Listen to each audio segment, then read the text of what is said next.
Vamos abrir nossas Bíblias lá no livro de Gênesis. O título dessa pregação é Legados, Tragédias e Graça entre Pais e Filhos. Livro de Gênesis, capítulo 9. Só fazendo uma recapitulação de domingo passado, que com Noé a gente aprendeu que a fé que nasce de fato de Deus, ela só nasce quando Deus se revela. Amém? Nenhum de nós tem uma fé implícita dentro de nós. Nós não temos uma fé natural. Todo mundo, para crer, é necessário receber da parte de Deus fé necessária para crer. Amém? Mesmo aquele que não crê, ele precisa de alguma forma receber da parte de Deus um tipo de momento para que ele possa olhar para aquilo e então descrer. Mas só é possível crer mediante a graça de Deus. Ninguém crê por si mesmo. Com Noé a gente aprende também que fé é obedecer. Amém? Fé não é uma sensação, um sentimento positivo ou alguma coisa somente que, como se para Deus somente crer que Ele existe é suficiente. Não é isso que é suficiente, também é necessário que a gente obedeça a Deus. E com Noé a gente também aprende que Deus sempre deve ser a prioridade nas nossas vidas. Quando Noé sai da arca, a primeira coisa que ele faz, ao invés de se preocupar com a casa, ao invés de se preocupar com qualquer outra coisa na sua vida, ele se preocupa primeiramente em oferecer a Deus um sacrifício, uma adoração ao nome dele. Amém? Então vamos lá em Gênesis no capítulo 9, os versículos 18 em diante. Antes disso eu quero orar mais uma vez. Senhor, mais uma vez nós entregamos a Tua palavra diante do Senhor. Nós colocamos nossos corações e pedimos que o Teu Espírito fale ao nosso coração, em nome de Jesus. Amém. Diz assim, a partir do versículo 18: Os filhos de Noé que saíram da arca foram Sem, Cã e Jafé. Cã é o pai de Canaã. Esses foram os 3 filhos de Noé. A partir deles, toda a terra foi povoada. Então, tem um capítulo que eu não vou tratar, que é o capítulo 10. E no capítulo 10 a gente encontra o que a gente chama de a tabela das nações. De onde deriva todas as nações, é a partir do capítulo 10 ali, vai dar origem a todos os povos da terra. Eu tenho um comentário em casa, um comentário bíblico de um cara chamado Champlin, onde ele faz certinho assim a tabela das nações, os descendentes que foram gerando, né, essas nações primitivas que acabaram sendo hoje, né, todas as nações da terra vieram então desses 3 filhos e obviamente dos seus descendentes. E pensando a respeito disso, quantos já ouviram às vezes assim algum teólogo, se é que se pode chamar disso, alguém fazer tipos de afirmações um pouco meio que irresponsáveis do tipo, por exemplo, quando a gente fala da questão da origem de pessoas de cor negra, vocês já ouviram falar que isso é em decorrência de Caim, né, que a marca que Deus colocou em Caim, quando Caim peca, Caim faz tudo lá, Deus cria uma marca em Caim, para que todos aqueles que encontrassem então Caim, né, identificassem ele. E alguns irresponsáveis falam que essa marca, ou portanto essa forma como Deus colocou em Caim, seja a cor negra, né? Isso obviamente que alguns que interpretam dessa maneira e faz um tipo de leitura bíblica dessa maneira, acaba gerando, obviamente, um racismo, né, dentro da religião e dentro da fé. Por exemplo, a religião mórmon prega esse tipo de coisa. Não que a religião mórmon é racista, mas eles têm esse conceito dentro deles, né? O problema desse conceito é que esse conceito ele é absolutamente antibíblico. Por quê? O que eu falei nas pregações passadas a respeito da geração de Caim? O que aconteceu com os descendentes de Caim? Todos eles morreram. Portanto, não tem como isso ser possível. Essa questão da marca ser possível, porque nós temos pessoas, até hoje, com cores diferentes. Certo? Então, essa teoria ela não tem fundamentação bíblica, a não ser que a pessoa negue o dilúvio. Se ela negar o dilúvio, tudo bem, pode até, entre aspas, né? Poderia até considerar esse tipo de baboseira, esse tipo de besteira. Mas é a própria Bíblia que refuta essa ideia. Uma vez que os descendentes que chegam até Noé, Noé é descendente de quem? De Sete. Não tem nada a ver com Caim. Certo? E toda a descendência de Caim morre durante o dilúvio. Eu quis fazer esse parêntese para que quando alguém falar esse tipo de coisa, você já logo de cara coloque para ele diante dele essa questão bíblica. Querido, não é possível. Entendeu? Essa tua teoria não tem fundamento algum. Por quê? Porque toda a descendência de Caim morreu no dilúvio. Amém? Toda a descendência de Caim morreu do dilúvio. Alguns, inclusive, colocam essa questão em xeque, colocando a Bíblia em xeque, do porquê que há tanta diversidade de raças sobre a face da Terra. Aí o criacionismo tem toda uma resposta diante disso, e a própria ciência também aponta para uma questão, que todos os seres humanos descendem de uma única mulher que viveu lá na Mesopotâmia, naquela região. Ok? Que é mais ou menos a região onde a humanidade se iniciou. Toda civilização começa lá na Babilônia. Então, independente das cores que nós temos hoje das pessoas por aí, é fato que todas vieram de uma única raça. Como se diversificou dessa maneira, né? Aí tem que estudar lá para você ter a resposta. Não vou tratar a respeito disso hoje. Amém? Mas só para vocês saberem disso, que isso é uma questão científica, que todos descendem de uma única mulher, ok? A humanidade descende, a diversidade de cores, como foi acontecendo, aí são questões que nós não vamos tratar hoje à noite. A partir do versículo 20, Noé, que era agricultor, foi o primeiro a plantar uma vinha, bebeu do vinho, embriagou-se e ficou nu dentro da sua tenda. Então a gente precisa entender essa questão da embriaguez, por exemplo. Essa questão do beber, eu queria fazer um parêntese aqui e tratar 3 questões dentro desse único parêntese. A gente precisa entender que o não beber, bebida alcoólica, ok? Implica em 3 questões. Primeira delas, a Bíblia condena veementemente a questão da embriaguez. Amém? A Bíblia condena a embriaguez. Então, assim, tem gente que às vezes não fica bêbado, pode tomar 2 caixas de cerveja, o endemoniado não fica bêbado. Certo?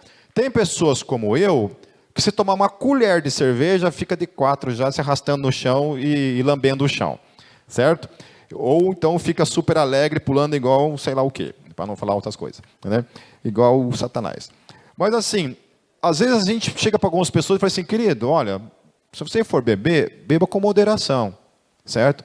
Mas essa moderação aí, a gente sempre dá um jeito de burlar, né? E dá um jeito. Então o cara fala assim, não pode ficar bêbado? Não, sossegado. O cara toma duas engradados de cerveja e não fica bêbado. Eu tenho um tio na minha família, gente, ninguém derruba.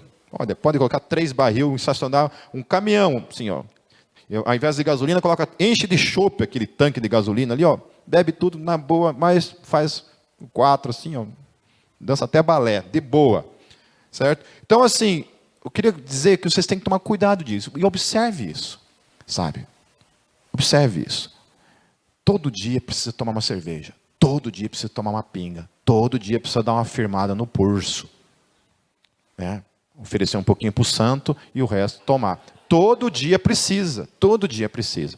Então, estou dizendo que a Bíblia, apesar dela condenar a embriaguez, não necessariamente somente a embriaguez. O vício também é condenado veementemente. Okay? Raramente você vai me ver bebendo. ok? E eu tomei uma outra postura na minha vida também. Eu não bebo mais na frente de vocês. Amém? Portanto, não me ofereça. Se eu me oferecer, eu vou falar, arreda de mim, Satanás. Amém? Certo? A segunda coisa, que também algumas pessoas optam por a questão de não beber, é por questões de saúde. Certo? Então, eu já ouvi muitos médicos falando que essa história de que o vinho, por exemplo, faz bem para a saúde, há controvérsias. Há médicos que discordam dessa teoria. Há médicos que apoiam essa teoria de que beber vinho faz bem para o coração, você pode tomar uma taça de vinho por dia, que isso faz bem para o teu coração. Mas há médicos que falam que faz bem, porém faz outros danos para o organismo. Então, a medicina, alguns médicos falam que isso aí não é um consenso, ok? Então tome muito cuidado com essas conversas, muitas vezes, assim, não, se você tomar 2 goles de pinga por dia, né, você fica mais esperto. Toma cuidado, certo? Tome cuidado com esse tipo de coisa. E a terceira questão, das razões pelas quais o cristão tem a opção de beber ou não beber, envolve as questões de escândalo. Amém? Por que eu digo isso para vocês, queridos? Porque eu já passei por uma experiência, e foi por causa dessa experiência que eu tomei certas posturas na minha vida, em que pessoas me utilizaram como parâmetro para encher a cara. Mas você nunca me viu bêbado, e nunca vai me ver bêbado, certo? E como eu falei, se eu tomar uma colher de cerveja, pode esperar, chama o SEAT que o bicho pegou para o meu lado. Eu passo mal mesmo, ok? Mas uma pessoa viu eu tomar um gole de cerveja, e todo mundo ficou bêbado naquela festa.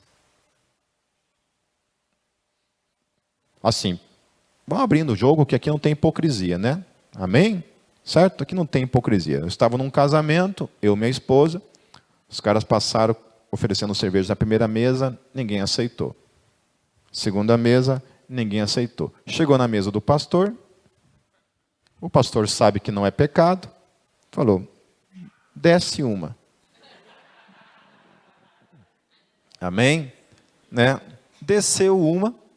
No que desceu uma, as 2 primeiras mesas levantaram assim, ei, volta aqui. E voltaram, e então o povo que estava ali, que também era crente, me viu tomando uma cerveja, e aquele povo ali, meus filhos, tomaram até entortar. E a partir daquele dia, então, falei, nunca mais na minha vida, vocês vão me ver beber. E desde então, eu tenho tomado esse cuidado na minha vida. Vocês não têm noção, queridos, um dia eu estava num casamento,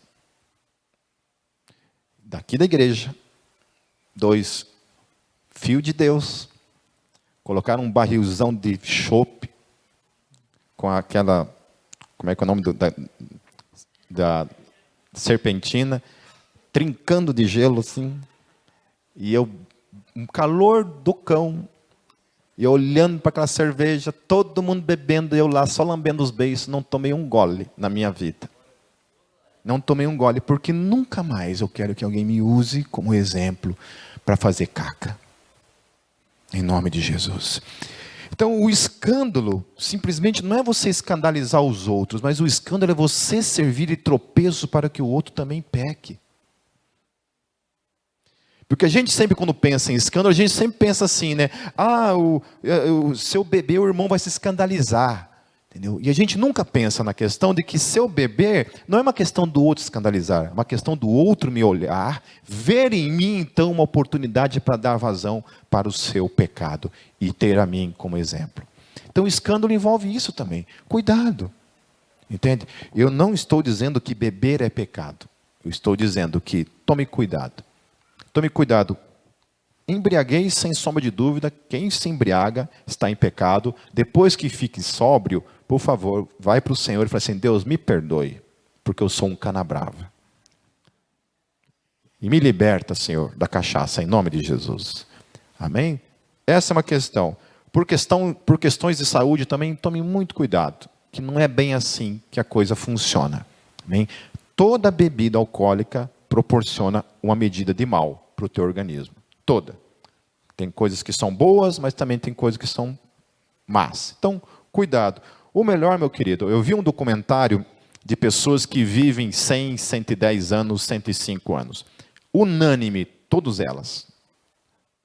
Fora consumo de álcool, fora de qualquer tipo de vício, comida saudável, um emocional saudável e uma vida de exercícios físicos longe de qualquer coisa que trouxesse o mal. Então vai lá, dá uma olhada na internet, que isso aí não é bem assim, e tome cuidado com o escândalo. Não somente de escandalizar os outros, mas servir de pedra de tropeço para que outros também pecam por meio disso.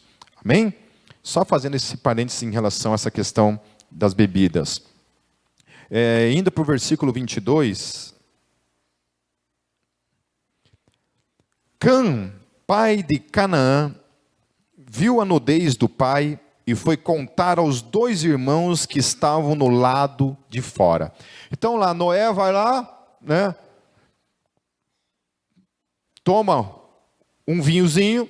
Primeira coisa, né, a Bíblia fala que ele era um agricultor, ele vai lá, planta uma vinha, colhe do fruto daquilo, faz um vinho, né? Alguns assim, intérpretes sugerem que ele não sabia que estava fermentado. Ficava acima de mim, né?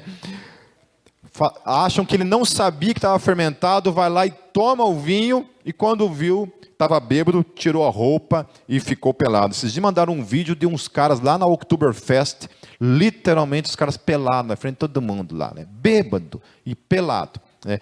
Eu sou um que corro esse risco se eu beber demais. Então, para quem veja essa visão do Satanás na vida, cuidem de mim para que eu nunca faça isso. Amém? Uma outra coisa em relação a essa questão do que Canaã fez, é que alguns também, sem ter a base bíblica para isso, gostam de afirmar que, por exemplo, o que aconteceu aqui de fato, não foi que Canaã olhou a nudez de Noé e saiu espalhando para os irmãos. Alguns sugerem que Canaã teve uma relação sexual com o pai, né? Que teve uma atitude homossexual com o pai.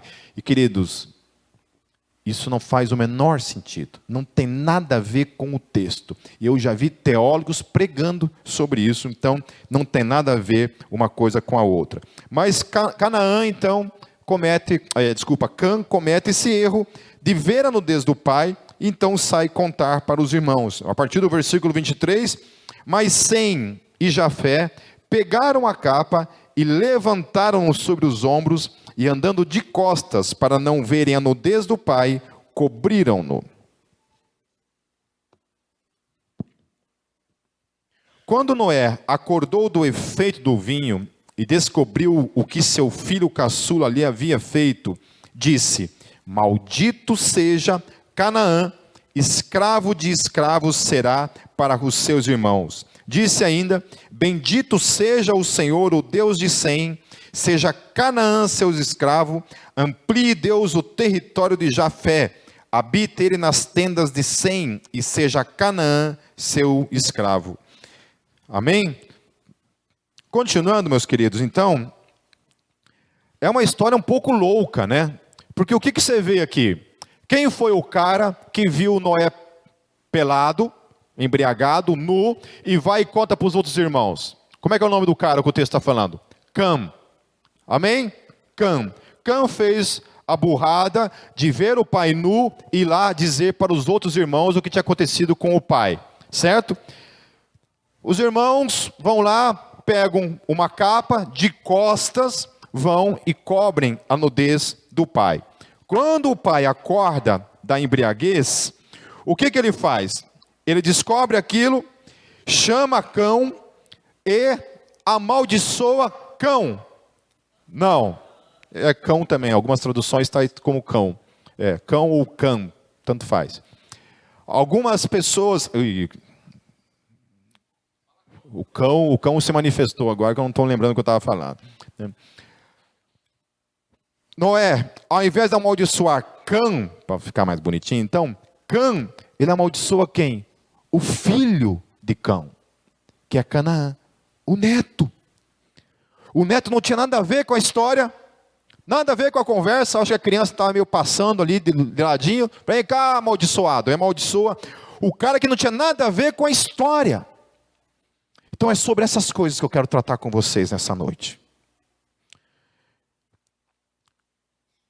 Primeiro ponto, queridos, é questão de um erro de um pai que era considerado um homem justo. O que a gente aprende em toda essa questão?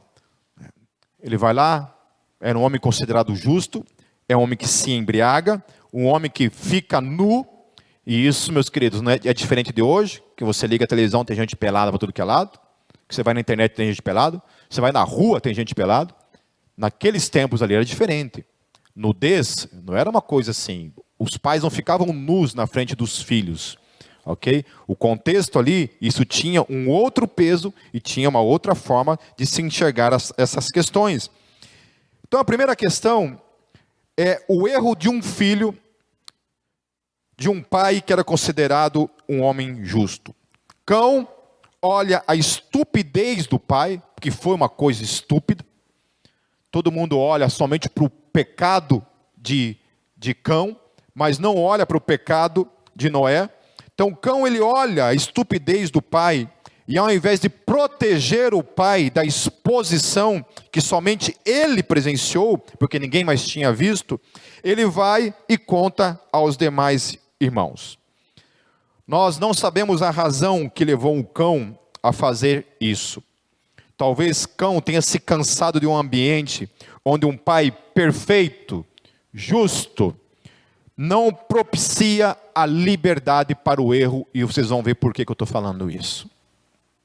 Cão, talvez criado num ambiente de extrema perfeição, de um pai que era modelo de justiça, tanto que a humanidade foi salva por meio dele, se não fosse ele, Deus tinha acabado com tudo, de alguma forma. Talvez Cão tenha se cansado desse tipo de ambiente. Vocês conhecem esse tipo de ambiente, de casa, de pais, onde tudo tem que ser perfeito? Que traz sobre a vida dos filhos um ambiente de perfeição extrema, onde não é permitido errar. Não é permitido o erro sobre hipótese alguma. Talvez houvesse uma pressão sobre ele para ser talvez como o Noé fosse. Um homem justo. E de repente estava lá, o pai perfeito, entre aspas, cometendo um erro. Cometendo um erro. Embriaguez é um erro. Não é porque era Noé que não estava errado. Não é porque era Noé, o homem justo, que não é condenável a sua atitude, e inclusive de ficar nu, se expondo. Talvez Cão tenha olhado aquilo para uma oportunidade de expor seu pai, e quem sabe trazer um pouco de alívio para todos vivenciarem um ambiente onde ninguém tivesse que ser perfeito o tempo todo. Talvez Cão tenha olhado para aquele ambiente e visto, finalmente, um erro em papai. Finalmente agora, quem sabe, talvez agora a gente possa ter em casa um tipo de ambiente onde a gente pode errar. A gente pode errar, e se o papai falar alguma coisa, pai, mas você aquele dia cometeu esse tipo de erro. Então, pais que propiciam esse tipo de ambiente de extrema perfeição, onde não é permitido o erro, acabam colhendo não graça, quando também cometem um tipo de erro. Porque Cão não teve graça com o seu pai. Quando o pai errou, ele foi fulminante. Eu vou expor o erro do meu pai. Não sei por que razão, nós estamos trabalhando em cima de suposições, mas você já viu esse tipo de história antes? Filhos que diante de um ambiente familiar supostamente perfeito, são cobrados o tempo todo de serem perfeitos e respondem a isso de modo contrário? É tanta perfeição exigida dele, que chega um momento em que ele chuta o barraco. E aí a resposta dele para tanta cobrança de perfeição para com a sua vida é justamente o contrário. É justamente o contrário. Ele começa a fazer de tudo do contrário daquilo que lhe é cobrado. Ele começa a se colocar contrário, então, a esse ambiente de imperfeição. Ou então filhos que diante de ambientes como esse, vivem um inferno de jamais aceitarem os seus próprios erros. Quando erra, meu querido, prefere esconder do pai e da mãe, porque Deus o livre se errar. Filhos que tiram 90 numa prova, chegam em casa, apanham dos pais, porque a cobrança sobre eles é que tem que tirar 100. Filhos têm que ser perfeitos, não podem errar sobre hipótese alguma. A verdade é que ambientes supostamente perfeitos podem gerar tensões entre pais e filhos que culminam em tragédias. Uma delas, então, é simplesmente a impossibilidade de se perdoar. Conhece gente assim, que não consegue se perdoar? Quando comete um erro, é incapaz de se perdoar. Porque foi criado num ambiente de tamanha cobrança, tamanha exigência de pais perfeitos, entre aspas, que quando erra, quando comete um erro, não consegue se perdoar. E muito menos os outros. Aí esse infeliz ou essa infeliz casa. E aí coitado de quem casar com ele ou com ela. Coitado de quem colher o fruto do erro na vida dessas pessoas. O ambiente que Noé propiciou de não permissão ao erro, nós veremos então um pouco mais para frente. Certamente, meus queridos, Cão errou. Cão não tinha nada que ter exposto o seu pai. Mas o que veremos no texto é que Noé extrapolou ainda mais aquilo que o seu filho plantou naquele dia. O erro de Noé foi ainda maior que o erro de Cão. O próximo ponto, meus queridos, é a atitude correta de filhos diante dos erros de um pai que era considerado justo. Sem e Jafé, os dois irmãos de Cão, ao ouvirem o que o seu pai havia feito, ao invés de retribuir o mal com o mal, porque foram criados no mesmo tipo de ambiente, agem o contrário de Cão. Agem com graça, respeito e temor para com o erro de seu pai. Essa é a atitude que eu e você, como filhos, temos que ter para com os erros dos nossos pais. Amém? Como que você retribui tudo aquilo que seus pais falharam com você? Porque não tem pai que não falhou. Alguém tem aqui em casa um pai que nunca falhou, que nunca errou, que foi 100% perfeito? Há duas metáforas que a gente pode aprender em relação a essa atitude de Sem e de Jafé. Primeira é que andar de costas, meus queridos, implica em literalmente dar as costas ao erro dos pais. Não importa. Não importa se Noé se embriagou, não importa se Noé ficou bêbado, ficou nu, não importa. Não importa o erro dos meus pais, não importa o erro dos seus pais. Nós fomos chamados, meus queridos, para não ficar olhando para esse tipo de coisa. E se formos olhar para esse tipo de coisa, é somente no sentido de aprendermos com os erros dos pais a não cometermos nas nossas vidas aquilo que eles erraram. Amém? Não propagarmos esse tipo de coisa. Não o usar como definidor de quem o pai, nossos pais são. O pai deles era um homem justo, mas longe de ser perfeito. Talvez, como eu disse, Noé deveria ser um homem rígido, nós não sabemos. Mas olhar para os erros dos pais nunca serão motivos para os nossos erros. E como tem gente que gosta de olhar para os erros dos pais como desculpa para cometer os mesmos erros. Não é? Eu conversando com uma pessoa esses tempos, com problemas e falhas de caráter assim, eu tentando conversar com a pessoa na hora pegou os erros dos pais como desculpa para Ele. Ser daquela forma. Falei, meu irmão, eu sou assim porque meu pai foi assim comigo, então eu sou assim. Eu falei assim, cara, mas independente do que o seu pai foi, em você, isso deve mudar. Não use seu pai como desculpa. Você pode identificar, sim, comportamentos em você que podem vir desse tipo de comportamento que são adquiridos na criação. Às vezes a gente adquire. Nós temos muito mais coisas dos nossos pais do que nós gostaríamos.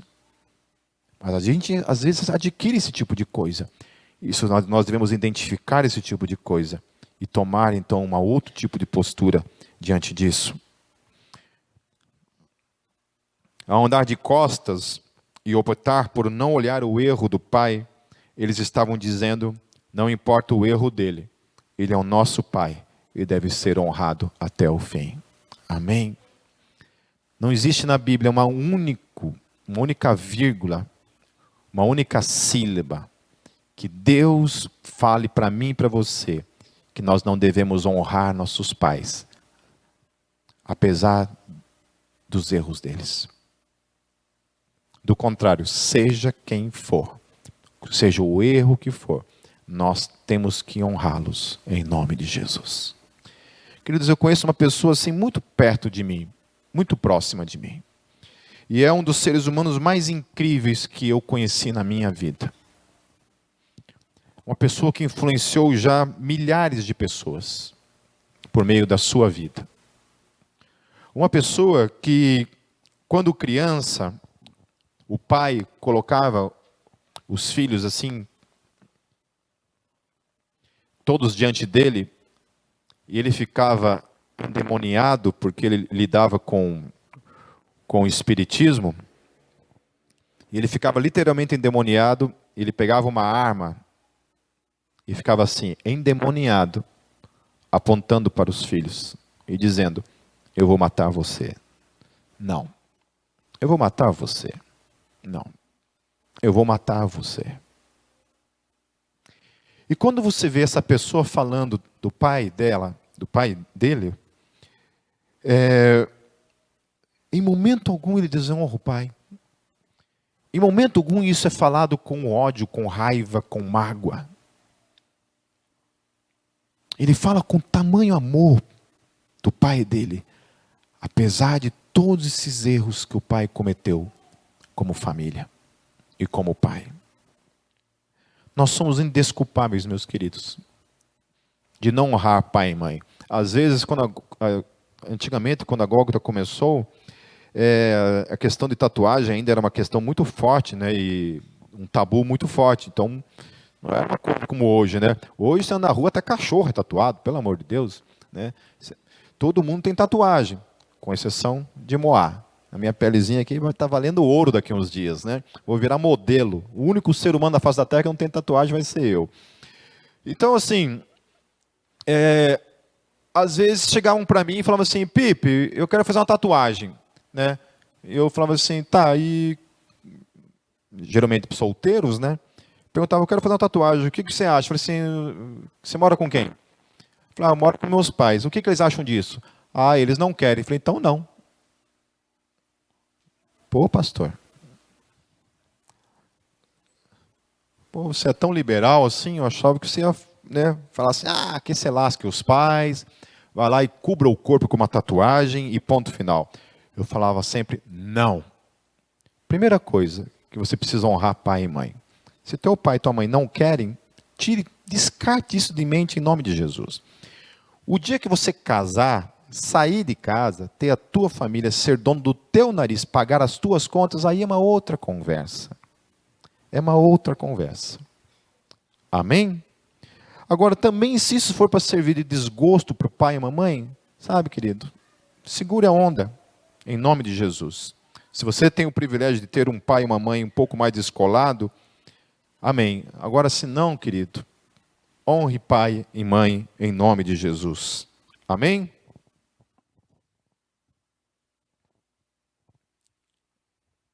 A segunda questão, meus queridos, é que o ato deles cobrirem a nudez do pai implicava que eles fariam de tudo para proteger o legado do seu pai, dos erros do seu pai. Amém? Você precisa aprender isso em nome de Jesus. Proteja o legado dos pais, dos erros dos pais. Nós estamos tratando a atitude de filhos para com os pais. Estou falando de você aí. Eu e você, que ainda temos pais vivos, é de vocês que nós estamos falando nessa noite em nome de Jesus. Nós não precisamos destruir o legado deles por causa de seus erros. Cã optou por expor para todo mundo o erro do pai. Sem e Jafé optaram por cobrir com o manto da graça. O pai errou, mas errou, falhou. Vamos cobrir o erro dele. Vamos protegê-lo dos erros dele mesmo.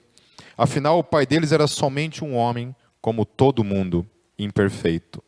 Justo sim, e detentor de várias qualidades, mas ainda assim, imperfeito. Ainda assim, imperfeito. Agora, a atitude incorreta de um pai diante dos erros de um filho. Agora eu vou falar para você que é pai. Ou para você que sonha em ser pai ou mãe um dia. Noé, ao saber do erro do filho, não lhe dá nenhuma chance de arrependimento. Vocês viram isso no texto? Noé acorda, fica sabendo o que aconteceu, ao invés de Noé chamar Cão diante dele e perguntar: filho, o que foi que você fez? Para que fazer isso? Dar a oportunidade do filho se arrepender, pedir perdão, quem sabe consertar as coisas, ainda que tivesse feito o erro que fez. Simplesmente não. Noé acorda com sangue nos olhos, como muitos pais que têm por aí, que não permite o erro dos filhos.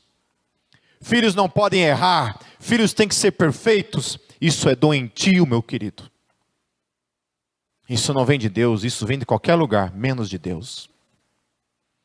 Eu e a Kátia, quando o Gabriel era bebê, o Gabriel nasceu dentro de uma família doente, sem sombra de dúvida. Eu e a Kátia éramos dois doentes.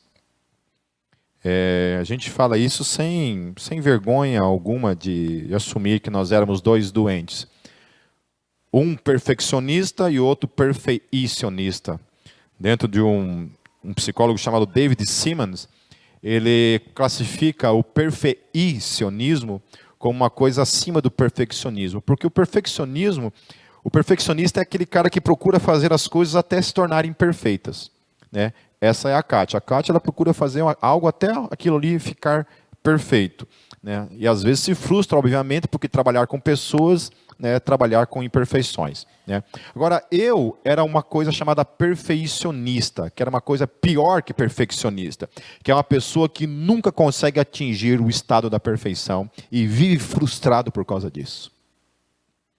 Então você imagina, uma criança nasce num ambiente como esse, de uma mãe louca, perfeccionista, e um pai hiper louco, porque nem perfeição consegue alcançar. E ele nasce nesse ambiente. Nesse ambiente absolutamente sem graça. Onde a perfeição era lei. Perfeição era lei. Estava sobre aquele menino ali, que ele tinha que ser perfeito. Não podia cometer erros. E aí, para a glória do nosso Deus e pela graça dele, nós tivemos contato com um livro chamado Vida Restaurada, de uma psicóloga chamada Sandra Wilson, e que fez assim, quebrou a minha vida e a vida da Kátia no meio, e que destruiu todo esse ambiente de perfeição e perfeicionismo, graças a Deus. Aí o meu filho se criou num ambiente totalmente diferente, onde o errar, ser imperfeito, não era lei, mas era uma coisa possível todo momento e todo tempo. E aí era possível também eu errar, eu me perdoar, porque eu não me perdoava. Quando eu errava, meus queridos, não conseguia nem pedir perdão para Deus. Eu tinha que me punir, eu tinha que sofrer de alguma forma. E o Gabriel então é criado em um outro tipo de ambiente, graças a Deus. E o pior na vida de Noé é que, além de ele não dar chance alguma para que Cã de alguma forma se arrependa do seu erro, que foi um erro absoluto, com certeza, ele amaldiçoa no momento de insanidade naquele senhor, ele amaldiçoa o neto, que não tem nada a ver com a história. Tamanho o sangue nos olhos, a raiva, o ódio para com a imperfeição do seu filho. Ele não aceita negociar com o filho qualquer tipo de perdão. E ele não somente não perdoa o filho, como ele amaldiçoa o neto, que não tem nada a ver com aquela história. O erro começa onde? Em Cão? Aonde começa o erro nessa história, meu querido? Começa onde? Em Noé? Quem que bebeu até encher a cara e ficar bêbado? Quem? Foi Cão? Cão que foi lá e enfiou, bebida abaixo no pai, na marra? Não. O pai errou. Quem que ficou peladão?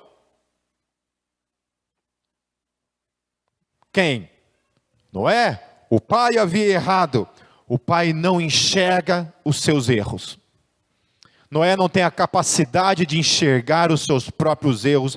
Ele só consegue enxergar os erros do seu filho.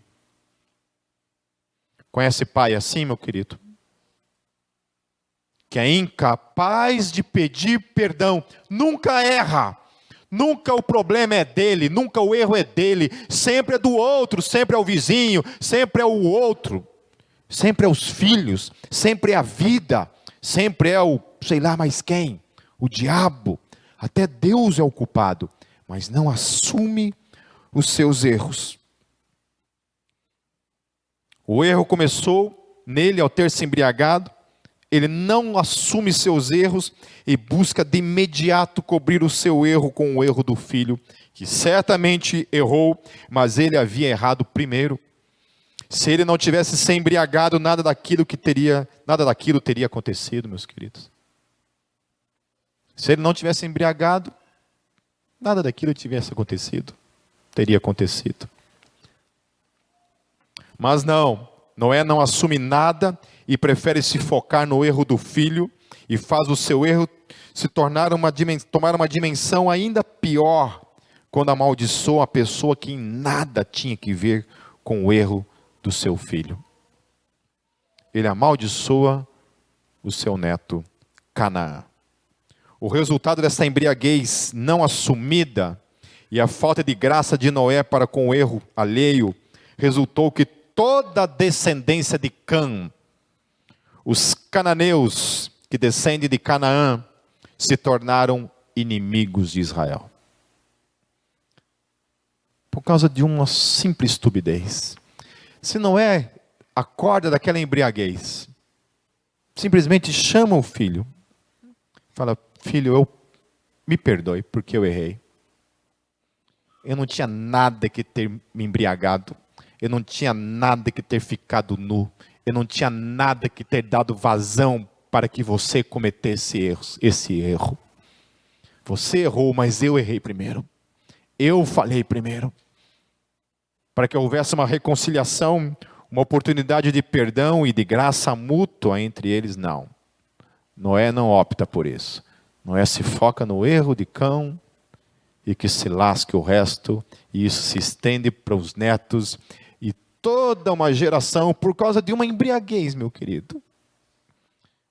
Eu não estou falando de um assassinato, estou falando de uma embriaguez, de um dia estúpido, de cabeça quente, que uma pessoa acorda de uma embriaguez e amaldiçoa todos os seus descendentes que derivavam daquele filho.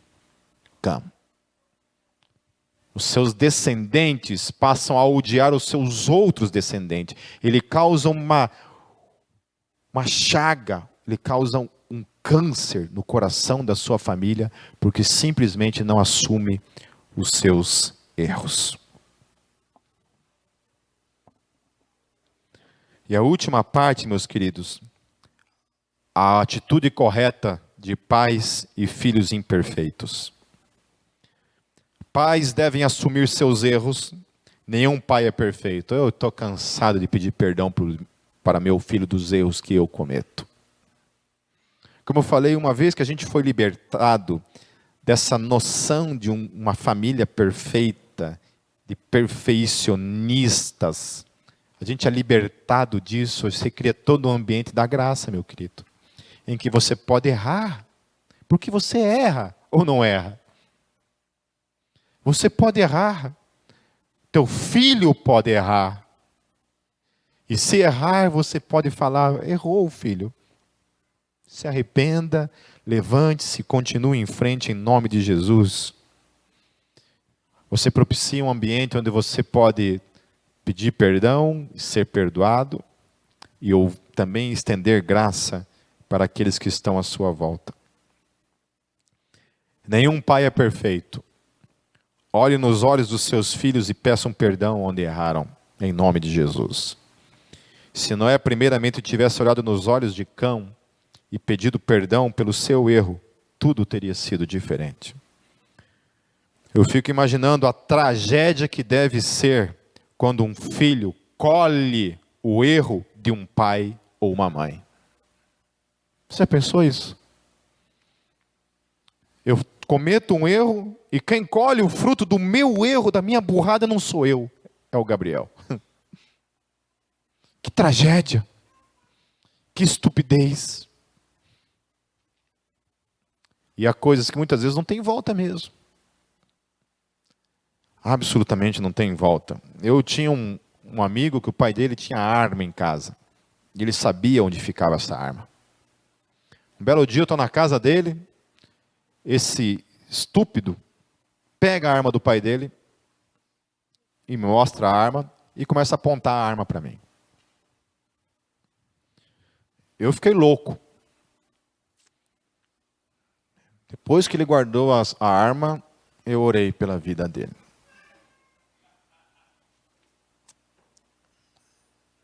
Eu desci a oração na vida dele. Sabe, a gente vê tanta tragédia por causa de escolhas erradas, de estupidez, de coisa estúpida que pais fazem por aí. E quantos de nós estamos colhendo exatamente isso, né? Eu soube de uma menina que está agora internada numa clínica, com uma depressão profunda e correndo sério risco de suicídio, em detrimento disso que foi internada, onde o pai abusou dela durante toda a sua infância. Que pai estúpido, doente, endemoniado. Está colhendo a estupidez do pai, que nunca assumiu o erro. Queridos, eu sei de histórias de que mãe ainda fazia vista grossa. Sabia que o pai abusava, mas fazia vista grossa. Pais devem agir com graça na vida dos filhos, jamais cobrando deles a perfeição, porque isso é diabólico. Permita ambientes onde errar também é permitido, em nome de Jesus. Pais devem tomar muito cuidado com os seus erros e as implicações deles na vida de toda a sua descendência. Toda a sua descendência. E filhos, vocês são responsáveis por encerrar o ambiente trágico de uma família debaixo do jugo da perfeição. Saiam debaixo deste jugo, em nome de Jesus. Pais não são perfeitos, filhos não são perfeitos. Nós fomos chamados para lidar com famílias onde a graça abunda. Onde com certeza nós devemos fazer de tudo para viver o máximo que pudermos segundo o coração de Deus. Mas certamente devemos também viver num ambiente de graça mútua, de reconhecimento dos seus erros em nome de Jesus. Sabe, se você é pai e está aqui nessa noite e carrega sobre si o peso de ser perfeito, livre-se disso em nome de Jesus. Ninguém é perfeito.